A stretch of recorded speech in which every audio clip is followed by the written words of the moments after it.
dito, makikita po natin ang kahirapan tulad nitong batang to.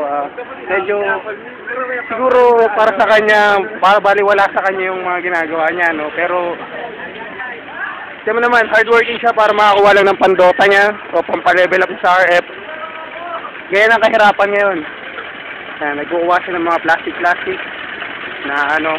So, syempre, di man natin maiwasan na ganyan mangyari sa Pilipinas, pre. So, ano yung pinakamagandang solusyon sa mga ganyang problema? Sa tingin ko, kailangan natin magkalat ng mga extra pang-plastic na tulad ng pinupulot niya. Magtapon pa tayo ng maraming basura para makapulot sila ng ganyan. So, anong tingin mo pwede mo masabi sa mga mamayan upang masolusyonan ng ganyang...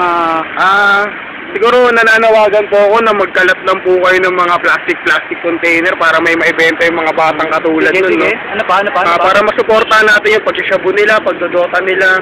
Lahat ng kamunduhan, dapat suportahan natin yung mga kabataan na yan, eh. So, sabihin mo sa buong mundo ngayon na kung ano ang iyong mensahe sa kanila? Buong mundo ang mensahe ko lang sa inyo, magkalat lang po kayo ng mga kung pwede pa ibenta ng mga durugista nating kabataan, tulad ng pinakita ko kanina, upang meron naman tayong may ambag sa pagdawasak ng ating lipunan. Yun lamang po, maraming salamat po. Sa pumuli, si Berting Labra para sa Eyewitness.